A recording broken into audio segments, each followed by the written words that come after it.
Hi guys, Ray here, City Fan TV. I'm at Manchester Airport just waiting for my flight, and I thought I'll do you guys another video, and it's a video some of you have been waiting for a couple of weeks.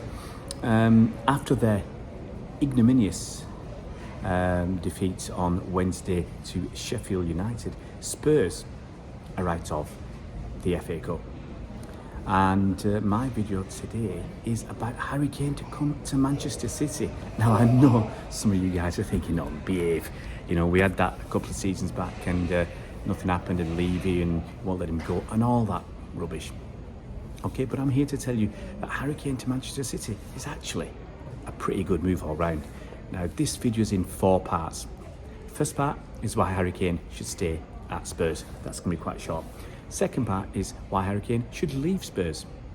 Third part of the video is why Harry Kane should join Manchester City. And the fourth and final part is why Manchester City should buy Harry Kane. Okay, let's start at the top. Why should Harry Kane stay at Spurs? Okay, there's not a lot of reasons to stay at Spurs. Look, he's already beaten Jimmy Greaves' goal tally at Spurs. He's a record holder for Spurs, and let's be honest, yes, it's his boyhood club and all that. It's going to take anybody, it's going to take somebody else probably a good 10 years of scoring 20 goals a season plus to get to Harry Kane's record. So it's probably going to stand for another 50 or 60 years. You know, probably Harry Kane might have moved off, shuffled off this mortal coil by the time his record's even looked at by another player at Spurs. Certainly no one's going to, if he stays there, no one's going to come in for the next 4 or 5 years and start scoring 20, 25 goals a season because, hey, he's there. Okay, so that's one reason why he might stay. Another reason why he might stay at Spurs is because he wants to beat Alan Shearer's all-time Premier League record. Okay, now he's not too far away from that. I think he'll get that within the next, 3 seasons? 2.5, 3 seasons, remainder of this season, a couple more. You know, he'll be 32, 33 then. So he's, if he stays injury free, he's going to break that record. Okay, and yes, he would love to do it at his boyhood club, and that's Spurs. But that's it. Them are the only reasons I can think of for Harry Kane to stay at Spurs. Okay, yes, it's his boyhood club and that affinity in London and everything else. I bet his family are really comfortable living there, and I bet he's comfortable as well. So, but hey, guys, that's it. It's taking me about 2 minutes to give you the reasons why Harry Kane should stay at Spurs. Right, why should Harry Kane leave Spurs? Well, this is going to be a lot more than 2 minutes, guys. Look, another season's gone. Another season's gone by. The guys beating Jimmy Greaves' goal-scoring record for Spurs. But they're out of the FA Cup. They're out of the League Cup. They're going to struggle to get through in the Champions League. And right now they're fighting for 4th spot in the Premier League. Besides thinking that Antonio Conte isn't the man, Spurs have got a problem. Okay, if Harry Kane wants to win trophies at Spurs, then he's got a big problem. Look at what people are doing now. Man United, after half a season, apparently they're back, but they're spending big money. They're spending plenty of money. Look, Casemiro, was it 60 million? Anthony, 80 odd million. Before that, Varane. They're talking about other players that are going to come in and cost a lot of money. Sabitzer might make his loan move permanent. There's going to be more wheelings and dealings at United this summer.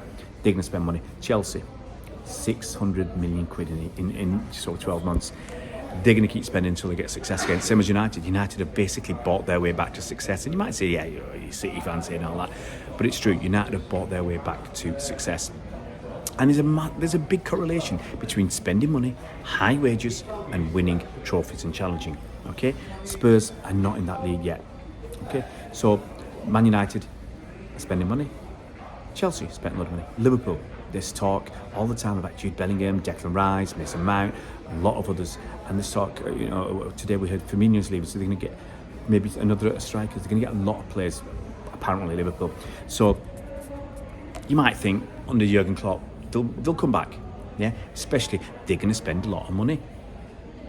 The past record shows that they will be challenging. So part of me wishes they'd fail, but under Jurgen Klopp, you'd think they would come back. Newcastle, they're going to spend money.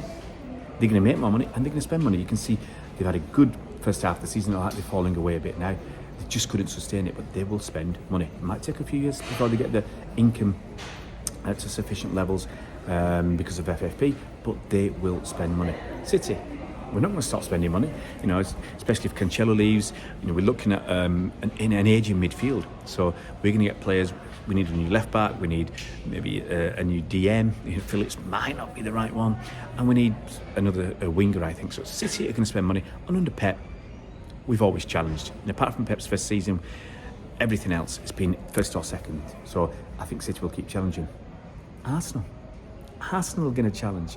They're the top of the table right now, and you can see their upward curve. So Arsenal will keep challenging. So look how many teams Spurs are fighting against. Spurs have to spend money to compete. Brighton and Fulham are doing well. Okay, so to compete at the top of the Premier League, you're going to have to spend a shed load of money. Liverpool are going to spend money. City, United, Arsenal, Chelsea, Newcastle, everybody's spending money, and I don't think Spurs are going to outspend them, and I don't think Spurs are going to outsmart them either. So I think that's a big struggle. As I said, there's a big correlation between spending money and winning trophies, and Spurs haven't shown that for many minutes. I can't even remember when the last time Spurs won a trophy. Obviously their players have to leave. Modric left, won trophies. Bale left, won trophies. Walker left, won trophies, etc. Kane and Son. Son's been there for a while as well, but both of them, if they want to win stuff, they really do need to leave the club. They're not going to win out, I think, in the near future, staying at Spurs. So, so Kane, just got to do it. And the thing is, you can look at the clubs that he might go to, because we're moving on to part 3, why choose Manchester City. Obviously, he's said some good stuff about Pep. He shows his respect and his basically desire to play for such a wonderful manager. So he's shown that in the past, okay? So he won't mind coming to City. He's not going to stick around London. He's not going to go to, obviously, Arsenal, Chelsea, okay? That ain't happening, okay? Liverpool, possibility, but I doubt it. You look in Europe, let's look in Europe first, okay? PSG, the issues about going into Europe are obviously leaving England. Now, there's not many top English players who've gone to the continent, really, not many. You get the odd one here and there, the height of their careers, but not too many have gone. And Kane is world class. So, but I can't see him going to someone like PSG. Where does he fit in? Bayern Munich? Yeah, I can't see it. Then you go to Spain. Barcelona can't spend money. And there's Real Madrid. Now, Real Madrid are an option because with Real Madrid you're going to win probably the Champions League in the next 3 or 4 years, because that's what Real Madrid do. And Real Madrid will need a replacement for Karim Benzema. He's 35 years old. Kane's 29, be 30 in the summer. I think he's 30 in July. So he's potentially got 4 or 5 years ahead of him. So maybe that's an option. But I still think Kane wants to beat Alan Shearer's record. I really do think that could drive him. And he might be happy with maybe not winning the Champions League at City, but winning other stuff. But those are the reasons why he should leave, and those are the reasons why he should be looking at Manchester City. Now, why should Manchester City be looking at Harry Kane? I mean, come on, we've got Erling Haaland. The fella's almost unstoppable, best striker in the world, scoring a ton of goals. But we've seen, I mentioned earlier, we've seen that we've got an ageing midfield for a start. We've got KDB, he's over 30, was it 31? Gundogan, similar sort of age. Out on the wing, we've got Mahrez, similar sort of age, 32 or something. And we've got Bernardo Silva, who actually has been wanting to leave, giving interviews and stuff for the last 2 or 3 seasons. So maybe he won't get his dream move to Barcelona this summer, with them apparently being unable to spend on transfers this summer. But maybe he goes to PSG instead. But City's midfield is ageing, so we do need replacements. Now, obviously there's talk about getting Jude Bellingham in there. But if, Gundogan hasn't signed a new contract, his contract's up by the end of the summer. And Bernardo still wants to leave. So let's say Bernardo and Gundogan leave, okay? I think you need to replace them. Now, one of them is Jude Bellingham for me. Obviously slightly different player, but Jude Bellingham, young player, full of energy, full of legs, full of football smarts, okay? I think City have been hurt a little bit by someone like Cole Palmer not stepping up when he's been given the chance. Now, he's not been given too many opportunities, and I think City were hoping that he would start to come through like Phil Foden has and be another option as an attacking midfielder. Then maybe we didn't need another attacking midfielder if Gundogan leaves. But as I said, you got Gundogan, KDB, in the next 2 seasons, I think at least one of them will have gone, probably Gundogan. KDB has 2, 3 good seasons left in him, but he is on the decline. He's, in my opinion, not as good as he used to be. So you've got these issues with the midfield aging, and Bernardo wanted to move on. Now we've seen in the last couple of games Phil Foden's been on fire. We've just seen how good he can be, and I think long term, and as Pep said, he will be an attacking midfielder. So that's where he'll end up.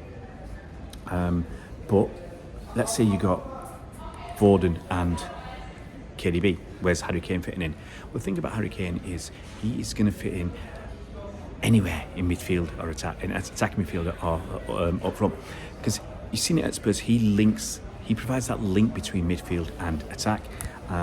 He'll drop back into midfield, let Son and Kulusevski or whoever burst forward and supply them.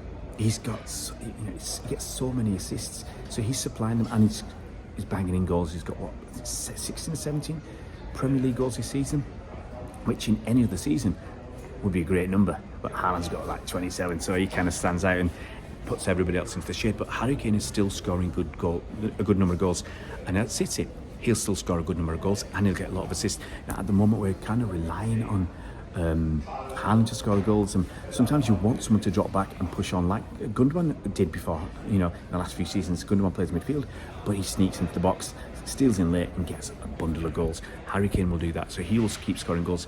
And if Haaland gets injured, you could say we could actually put Alvarez up there, but I'm quite content playing Alvarez on the right or behind Haaland. Now, I know you might want to say, well, actually, if we get Harry Kane, how does that affect Alvarez? Different kind of players, for me, different kind of players. But we'd still have an attack of people like Haaland, Kane, Alvarez. Mahrez, 32, he's going to be gone. I think one more season he'll be gone. You've got Foden and Grealish. Those are your players. So if you're going to say you're going to have 5 attacking players, let's say you got, let's say Gundogan and Bernardo go. Okay, so I'm looking at Haaland, Kane, Alvarez, Grealish, Foden. Those are 5. KDB. Okay, 6 for 5 spots. I might have missed somebody out, but you've got 6 or 7 players for 5 spots. I think that works for me. And if Gundogan does go, and if he doesn't, everybody will rotate a little bit in that midfield and attack. But I'm assuming that a couple of people leave, and I'm assuming that Mahrez gets pushed on the back burner, and maybe we get another winger. But I think all in all, you add all those things together, Harry Kane is going to keep scoring goals. He's going to keep setting up goals. Okay, he wants to play for Pep. And although it didn't happen 2 years ago, you could argue Daniel Levy will still play hardball. He'll still play hardball this season, this summer. But I think Kane's got, 1 year left in his contract? And maybe, just maybe, this is the time that Levy will let him go, and if maybe Kane has to push it a bit. But I think, in summary, Kane to City is a really good move. Now, as I said, you might disagree with me and say it'll, stifle Alvarez and stifle Cole Palmer and affect others. I just think it's for me a no-brainer, especially with Haaland's dippy agent talking about Haaland moving on. So somewhere else in England or in Real Madrid, that's what he said. It's crazy stuff. But if that's true, and they're already thinking about two years down the line, Kane could be with City for 4, even 5 years. Look at Benzema still doing the business. Kane isn't blessed with pace, so he's going to use this football smarts to do the business. So let me know what you think, guys. Let me know in the comment section below whether you think Harry Kane to City is a good option. If you think it's a bad option, tell me why. Guys, if you are new to the channel, it would be fantastic if you could subscribe. We've recently gone past 1,000 subscribers, and it would be fantastic if you can join us on our journey to 2,000 subscribers. See you around, Blues.